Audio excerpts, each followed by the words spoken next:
Hello বন্ধুরা, আজকে আমি দু রকম রান্না করবো। চলো এখানে কি কি আছে। এখানে আছে ডাঁটা, কাঁচা লঙ্কা, আদা বাটা, বেগুন, আলু, আর এখানে 4 পিস মাছ। আর এবারে দেখো ঢ্যাঁড়স, কুমড়ো, আর আলু, আর চিংড়ি মাছ, পেঁয়াজ, টমেটো।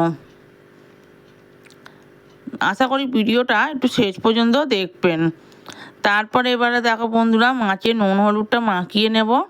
মাছটাকে আমি তখন আস্তে আস্তে তেলের মধ্যে দিয়ে দেব, দিয়ে মাছটা তখন আমি তুলে রাখবো। তারপরে প্রথমেই আগে রাঁধবো ঢ্যাঁড়স, কুমড়ো, আলু দিয়ে, চিংড়ি মাছ দিয়ে ঝাল। এইভাবে করলে এতেই ভাত খাওয়া হয়ে যাবে, কিন্তু এতে আদা রসুন লাগবে না, এতে পেঁয়াজ আর টমেটো আর চিংড়ি মাছ। ভালো লাগলে তোমরাও করে একবার দেখতে পারো। মাছটা ভাজা হয়ে গেছে, এবার আমি আলু, কুমড়ো, ঢ্যাঁড়স দিয়ে দেবো, একসাথেই দিয়ে দেবো। এতে কিন্তু অনেকটা তেল লাগবে।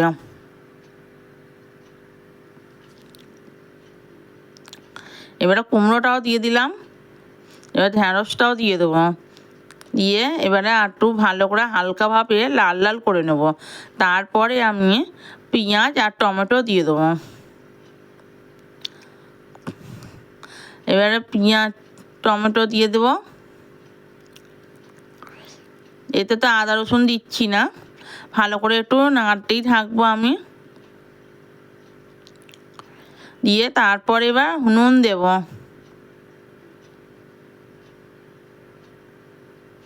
নুনটা দিয়ে দিলাম, আর একটু নাড়বো। এবারে দেবো হলুদ গুঁড়ো,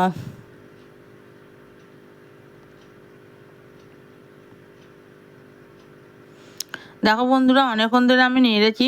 এবারে আমি হলুদ গুঁড়ো দিয়ে দেবো, আর লঙ্কা গুঁড়ো, আর জিরে গুঁড়ো।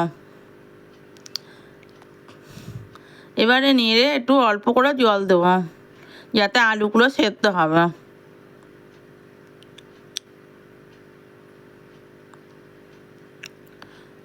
আর একটু জল দেবো, দিয়ে এবার যখন আলুটা সেদ্ধ হয়ে যাবে তখন আমি চিংড়ি মাছটা দিয়ে দেবো। এবারে দেখো আলুটা সেদ্ধ হয়ে গেছে, চিংড়ি মাছটা দিয়ে দিলাম। এবারে শুকনো করে নামিয়ে নেব। বন্ধুরা তোমাদের যদি ভালো লেগে থাকে তোমরাও একবার এরকম করে একবার দেখতে পারো। এবারে দেখো বন্ধুরা কালারটা কি সুন্দর হয়েছে, কেমন হয়েছে বন্ধুরা অবশ্যই জানাবেন। এবারে দেখাবো একদম কম খরচে বেগুন আলু দিয়ে ডাঁটা দিয়ে মাছের ঝোল। কারা খুব পছন্দ করো অল্প তেলে রান্না, এই অল্প তেলে রান্না করলে আমাদের শরীরও ভালো থাকবে। আর ডাক্তারে বলে ঝাল তেল একদম কম করে খেতে, সেই জন্য আজকে আমি অল্প করে তেলে রান্না করছি। দেখো একদম একদম অল্প করে তেলে রান্না করেছি, আলুগুলো এদিকে ভাজা হয়েছে লাল লাল করে। এবারে আদা বাটাও দিয়েছি, আর তেল দিচ্ছি না, আমি আর তেল দেবো না। তোমরা দেখতেই পেলে অল্প তেল, এইভাবে তেলে আমি রান্না করছি। যাদের শরীর খারাপ তারাও এইভাবে ঝোল করে খেতে পারেন।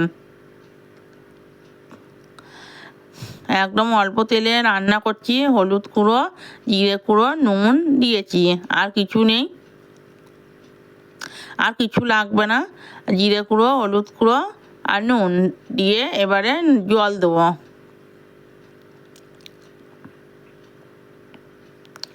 এবারে জলটা আমি বেশি করে দিয়ে এবারে চাপা দিয়ে রাখবো, যখন আলুটা একটু সেদ্ধ হবে। বেশি করে জল দিলাম বন্ধুরা।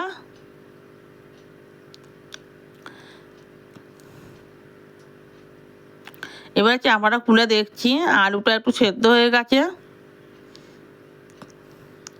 আলুটা সেদ্ধ হয়ে গেছে। এবারে আমি কাঁচা লঙ্কাটা দিয়ে দেবো।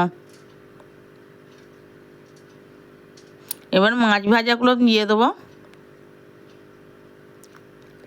একদম অল্প তেলে রান্না।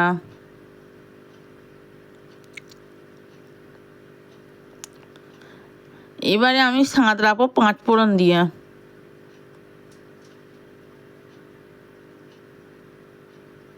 গামলার মধ্যে ঢেলে নিলাম, ঢেলে নিয়ে এবারে আমি 5 ফোড়ন দেবো। তার মধ্যে অল্প তেল দিয়েছি, দিয়ে এবার ঝোলটা দিয়ে দেবো।